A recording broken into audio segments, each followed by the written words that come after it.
महाराज जी के आज के विशेषांक में रक्षा सूत्र परिवार के सभी सदस्यों का हार्दिक स्वागत है। बाबा जी के भक्तों को राम राम। वर्ष 1963 की पुण्यतिथि भंडारे के अवसर पर श्री राम मुरारी तिवारी नीब करोरी ग्राम से वृंदावन पहुंच गए थे। पास में 500-600 रुपये की रकम थी, जिसमें से अपनी भक्ति में बावले मुरारी जी ने मुक्त भाव से अगरबत्ती, भोग, प्रसाद आदि में व्यय किया तथा अन्य लोगों को भी हर तरह से सेवा की। बाबा जी महाराज इस नव युवक की सेवा से लगता है बहुत प्रसन्न हो गए और उन्होंने इस उत्साही भक्त को एक विचित्र ही प्रकार से अपना प्रसन्नता का परिचय दे डाला। भंडारे से पूर्ण होकर मुरारी जी दिल्ली अपने कार्य क्षेत्र के लिए रवाना हुए तो इनकी जेब में पर्याप्त द्रव्य बचा था। आश्रम से निकलते निकलते प्रेम भाव से सबसे मिलते मिलाते इन्हें कुछ विलंब हो गया और जब मथुरा जंक्शन पर पहुँचे तो दिल्ली की गाड़ी के छूटने का समय हो गया था। पर बुकिंग खिड़की पर तो 60-70 लोगों की लाइन लगी थी। यह सोचकर कि आगे खड़े किसी सज्जन से नेहुरा कर अपना टिकट खरीदवा लूँ, इन्होंने जो जेब में हाथ डाला तो वहाँ कुछ भी नहीं था। सभी जेबें टटोल लीं पर कुछ ना मिला। या तो रहे सही रुपए गिर गए थे या किसी ने निकाल लिए थे। अब ये अत्यंत दुखी हुए कि जाएं तो कहाँ जाएं। आश्रम भी 15-16 किलोमीटर की दूरी पर था और ना किसी से सहायता हेतु ही कह सके। अनजान व्यक्ति को कौन क्या देता है। यद्यपि टिकट मूल्य तब केवल 11 रुपया था।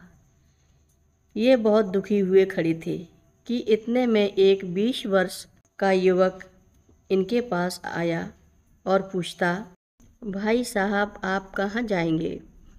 और इनके इतना ही बोल पाने पर कि दिल्ली, पर वह युवक कहता दौड़ता गया कि ठहरिए, मैं आपका टिकट ले आता हूँ।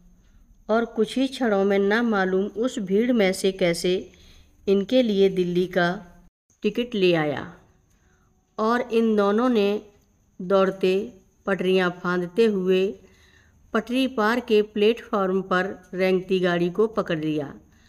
अब इस युवक ने इनके लिए सीट पर एक तौलिया नुमा रुमाल भी बिछा दिया।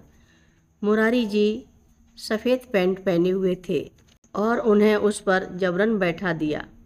तब मुरारी जी ने इन्हें अपनी व्यथा सुनाई तथा इस युवक को बहुत बहुत धन्यवाद दिया कि उसने इन्हें कैसी कठिन परिस्थिति से उबार लिया है।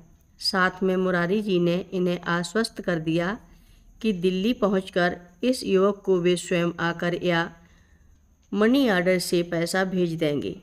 परंतु युवक का पता पूछने पर पहले तो वह आनाकानी करता रहा और फिर बोला कि वह तो आगे तीसरे स्टेशन पर ही उतर जाएगा। फिर भी मुरारी जी ने उसका पता ले ही लिया, उसे भी अपने दिल्ली का पता दे दिया और तीसरा स्टेशन आने पर वह युवक गाड़ी से उतरकर मुरारी जी वाली खिड़की पर आ गया तथा बातें करता रहा। पर जैसे ही ट्रेन चलने लगी उसने मुरारी जी से यह कहते कि अभी सफ़र बाकी है, चाय पानी कर लीजिएगा, 20 रुपये का नोट इन्हें देना चाहा। पर मुरारी जी के मना करते करते वह चलती ट्रेन में इनके पास नोट डालकर चलता बना। दिल्ली में स्टेशन से घर तक पहुंचने की भी व्यवस्था कर दी बाबा जी ने, परंतु वह युवक कौन था पता न चला। मुरारी जी द्वारा 3-4 पत्र बताए गए पते पर भेजने पर भी कोई उत्तर प्राप्त न हो सका।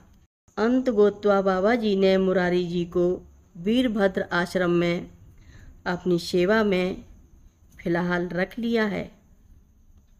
मुरारी जी आज भी बाबा जी की सेवा करते हैं।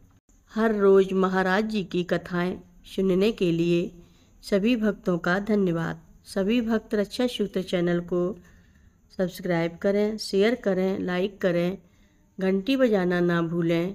कमेंट बॉक्स में लिख भेजें जय नीप करोरी बाबा जी महाराज। सभी भक्त मिलकर बोलो नीप करोरी बाबा जी महाराज की जय जय बोलो। सिद्धि माता की जय जय बोलो। जय श्री राम बोलो।